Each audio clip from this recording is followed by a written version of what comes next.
اعوذ باللہ من الشیطان الرجیم بسم اللہ الرحمن الرحیم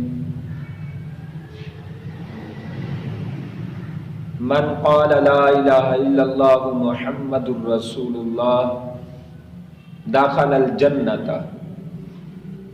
صدق اللہ العظیم اللہم صلی علی سیدنا و مولانا محمد وبارک وسلم وصلو علیہ۔ احباب ذی وقار، ہم خوش نصیب اور اس بات پر فخر کرتے ہیں کہ ہم پیارے نبی علیہ الصلوۃ والسلام کی امت میں ہیں اور کلمہ گو ہیں اور مسلمان ہیں، اور ہمیں کلمہ طیبہ جو نصیب ہوا، الحمدللہ ایسا کوئی کلمہ نہیں ہے، اس کی فضیلت، شان و شوکت، عزت و عظمت رب کے ہاں کتنی ہے، اللہ نے اس کلمات کو کتنا بلند اور اونچا کیا ہے، اس کا رتبہ، درجہ، مرتبہ کتنا بلند کیا ہے۔ امام فخر الدین رازی رحمۃ اللہ علیہ روایت کرتے ہیں، فرماتے ہیں کہ ایک شخص میدان عرفات میں گیا، اس نے 7 کنکریاں اٹھائیں اور 7 کنکریاں اٹھا کے اپنے ہاتھ میں رکھیں اور ان کنکریوں کو گواہ بنایا کلمہ طیبہ پڑھ کر، اور کہا کہ کنکریوں، کل قیامت والے دن جب ہر چیز ایمان و اسلام کی گواہی اور شہادت دے گی تو تم نے میرے ایمان کی گواہی دینی ہے، مہربانی کرنا تم میری گواہی دینا۔ امام فخر الدین رازی رحمۃ اللہ علیہ آپ لکھتے ہیں کہ جب وہ بندہ قیامت والے دن گیا اور اللہ کی بارگاہ میں اس کا نامہ اعمال کو تولا گیا، ترازو پہ میزان پر اس کے نامہ اعمال میں نیکیاں کم پڑ گئیں، گناہ بڑھ گئے،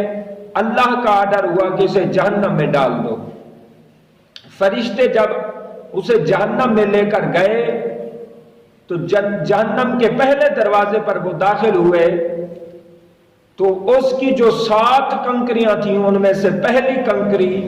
اس دروازے پر آ گئی اور اتنی بھاری چٹان بن گئی کہ سارے فرشتے اسے ہلاتے رہے مگر اسے ہٹا نہ سکے۔ دوسرے دروازے پر لے جایا گیا، دوسرے دروازے پر بھی یہی حال کہ وہ کنکریاں چٹان بن گئیں اور وہاں آ کے گر گئیں اور وہاں سے نہ ہٹ سکیں سارے فرشتوں کا زور لگانے پر، حتیٰ کہ 7 کنکریاں تھیں اور جہنم کے گیٹ بھی 7 ہیں۔ 7 دروازوں پر اسے جہنمی کو لے جایا گیا مگر وہ جہنم میں نہ جا سکا۔ اللہ کی طرف فرشتوں نے اللہ کی عدالت میں جا کر بات پیش کی کہ مالک اس کی کیا وجہ ہے کہ ایک چٹان پتھر آ جاتا ہے دروازے پر اور اسے داخل نہیں ہونے دیتا۔ اللہ نے فرمایا اگر یہ جہنم کے دروازوں پر داخل نہیں ہو سکتا تو اسے جنت میں داخل کر دیا جائے، اسے جنت میں داخل کر دیا جائے۔ پتہ چلا کلمات طیبات، کلمہ ایسی فضیلت والی چیز ہے کہ کنکریوں پر پڑھا، کنکریوں نے وہ انعام عطا کیا کہ جہنم کے دروازے پر چٹان بن گئیں اور حائل ہو گئیں اور حد فاصل بن گئیں کہ اسے جہنم میں نہ جانے دیا۔ اسی طرح کلمہ طیبہ کی ایک فضیلت یہ بھی ہے، ایک بزرگ کہتے ہیں کہ میں کہیں سیر تفریح کے لیے جا رہا تھا، راستہ بھول گیا، جنگل تھا، میں نے دیکھا سامنے ایک پہاڑ ہے اور اس پر بڑے لوگ جمع ہیں، رش لگا ہوا ہے۔ میں نے جا کر وہاں اس محفل میں چلا گیا، وہ نصرانیوں کی محفل تھی اور اجتماع کثیر تھا، وہ وہاں جمع ہوئے تھے۔ میں نے ان سے جا کے پوچھا بھائی تم کون ہو اور کس لیے یہاں جمع ہوئے ہو؟ انہوں نے کہا ہم عیسائی ہیں، ہمارے عیسائیوں میں ایک ہمارا پادری ہے، بڑا اسکالر ہے، عالم ہے، وہ سال میں 1 مرتبہ یہاں آتا ہے اور سال میں 1 مرتبہ آ کر ہمیں خطاب کرتے ہیں، تو ہم ان کے خطاب کے انتظار میں اور ان کی آمد کے استقبال میں ہم بیٹھے ہوئے ہیں۔ آپ اندازہ کیجئے، سوائے لمحہ فکریہ یہ ہے، سوائے مسلمانوں کے ہر مذہب میں، مذہب عیسائیت، مذہب یہودیت، ہندو اور جتنے بھی مذاہب باطلہ ہیں، سب باطلا مذاہب میں یقین مانے آپ اسکالر کی، عالم دین کی، جو دین کی بات کرتا ہے، ان کا جو بڑا ہوتا ہے پادری ہوتا ہے، اور ان کا جو بڑا ہوتا ہے اس کی اتنی قدر و احترام کی جاتی ہے کہ اس سے بڑھ کر کسی کی نہیں کی جاتی۔ لیکن مسئلہ یہ ہے ہمارے مسلمانوں میں جس قدر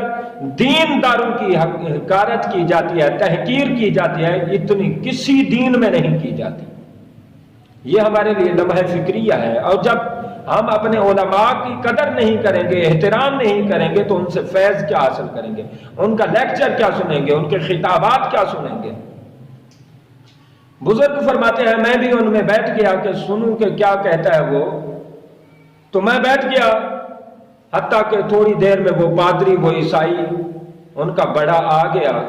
اور آ کر وہ کرسی خالی جو کرسی تھی اس پر آ کے بیٹھ گیا۔ جب کرسی پہ بیٹھا تو وہ کانپنے لگ پڑا، اس کے جسم پر کپ کپی طاری ہو گئی۔ اس نے کہا یار مجمع میں کوئی محمد کا غلام بیٹھا ہے جس کی وجہ سے میں کانپ رہا ہوں اور تڑپ رہا ہوں، اگر جو بھی ہے اللہ کے نام پر، اللہ کے واسطے میں اسے کہتا ہوں وہ کھڑا ہو جائے، ہم محمد کے غلام کا احترام کرنا چاہتے ہیں اور اس کا استقبال کرنا چاہتے ہیں۔ اب بزرگ کہتے ہیں میں نے ادھر ادھر دیکھا کوئی نہ کھڑا ہوا تو میں کھڑا ہو گیا، کیونکہ میں تو کلمہ پڑھنے والا تھا، میں تو آقا علیہ الصلوۃ والسلام کا غلام تھا۔ جب میں کھڑا ہو گیا تو وہ پادری نے مجھ سے سوال کیے اور کہنے لگا یار یہ بتائیں جنت میں ایک تخت ہوگا جس پر جنتی تخت پر سوار ہوں گے، جب کوئی جنتی بیٹھنے لگے گا وہ تخت نیچے آ جایا کرے گا، جب وہ جنتی بیٹھ جائے گا تو یہ تخت اوپر ہوا میں معلق ہو جائے گا اور ہوا میں فلائنگ کرے گا، کیا اس کی دنیا میں بھی کوئی مثال ہے؟ محمد کا غلام بزرگ کہتے ہیں میں نے کہا افلا ينظرون الى الابل كيف خلقت، کیا قرآن نہیں پڑھا کہ رب ذوالجلال نے ارشاد فرمایا کہ اونٹ کی طرف غور کرو کیسے ہم نے پیدا کیا ہے، اونٹ کی طرف غور کرو، یعنی اونٹ بھی ایسے ہوتا ہے جب کوئی بندہ بیٹھنے لگے تو وہ اونٹ بیٹھ جاتا ہے، جب بندہ بیٹھ جاتا ہے تو اونٹ کھڑا ہو جاتا ہے پھر چلنے لگتا ہے، تو یہ تو دنیا میں مثال ہے۔ تو اس نے دوسرا سوال کیا کہ میرا دوسرا سوال یہ ہے کہ وہ فصل بتائیں جو بوئی نہ جائے کاٹی جائے، یعنی اس کو اگائیں نہ لگائیں نہ بلکہ صرف کاٹیں کاشت کریں۔ تو بزرگ نے کہا ہاں ایسی فصل ہے جب بچہ پیدا ہوتا ہے یا ہم ہیں ہمارے بال ہم نے اگائے نہیں مگر کٹوانے پڑتے ہیں، مہینے میں ہفتے میں 2 ہفتوں میں کٹوانا پڑتا ہے۔ تو وہ بڑا حیران ہوا۔ تیسرا سوال اس نے کیا کہ میرا تیسرا سوال یہ ہے جنت میں جو سنا ہے کہ جنت میں ہر چیز کھائیں گے، پھل فروٹ کھائیں گے، راغدن حیث شئتما،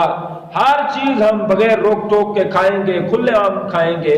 لیکن وہاں پیشاب کرنے کی حاجت نہیں ہوگی، کیا اس کی کوئی مثال ہے دنیا میں جس سے ہم مان جائیں، مضبوط عقیدہ ہو جائے ہمارا؟ تو وہ بزرگ کہتے ہیں ہاں مثال ہے، جب بچہ ماں کے پیٹ میں ہوتا ہے 9 مہینے ماں کے پیٹ میں کھاتا بھی رہتا ہے پیتا بھی رہتا ہے، غذا خوراک کھاتا رہتا ہے، مگر ایک دن نہ وہ چھوٹا پیشاب کرتا ہے نہ بڑا پیشاب کرتا ہے۔ تو بزرگ کہتے ہیں جب میں نے یہ جواب دیے وہ پادری کھڑا ہو گیا اور وہ جوش میں آ گیا، وجد میں آ گیا، کیفیت میں آ گیا اور کہنے لگا اے محمد کے غلام، اے محمد عربی کے غلام، میں کھڑا ہو جا، تو اپنے ہاتھ آگے بڑھا، میں تیرے ہاتھ پر بیعت کر کے کلمہ پڑھنا چاہتا ہوں، میں مصطفیٰ کی غلامی میں آنا چاہتا ہوں اور محمدی بننا چاہتا ہوں، اور سارے میرے ماننے والوں، میرے جاننے والوں، تم بھی کھڑے ہو جاؤ۔ خدا کی قسم جن کے غلاموں کا یہ حال ہے ان کے امام کا کیا حال ہوگا؟ جن کے غلام اتنی عظمت والے ہیں ان کے امام کا حال کیا ہوگا؟ محمد کے غلام کا علم دیکھو، ان کے عمل دیکھو، کردار دیکھو، اللہ نے انہیں بلندی دی ہے، شان دی ہے، عظمت دی ہے، لہٰذا میں بھی اس کا کلمہ پڑھتا ہوں، تم بھی اس کا کلمہ پڑھو اور محمد عربی کے غلام بن جاؤ۔ اللہ کریم ہمیں فخر ہے ہم اس کلمہ، اس نبی کا کلمہ پڑھتے ہیں جس کے اپنے بھی اپنے بیگانے بھی مان گئے، غیر بھی مان گئے، اور اقراری ہو گئے اور دائرہ اسلام میں اور داخل اسلام ہو گئے۔ اللہ کریم ہمیں اس کلمہ پاک پر مضبوطی عطا کرے، اور یہ اسلام کا جو صحرا ہے ہمیں اللہ جب موت کا وقت آئے تو یہ گلے کا صحرا بن جائے، اور یہ ہمارے کفن میں اور ہماری زندگی میں اور ہمارے مقدر میں اور ہماری نجات کے لیے یہ کلمہ طیبہ کافی و وافی ہو۔ اللہ کریم عمل کی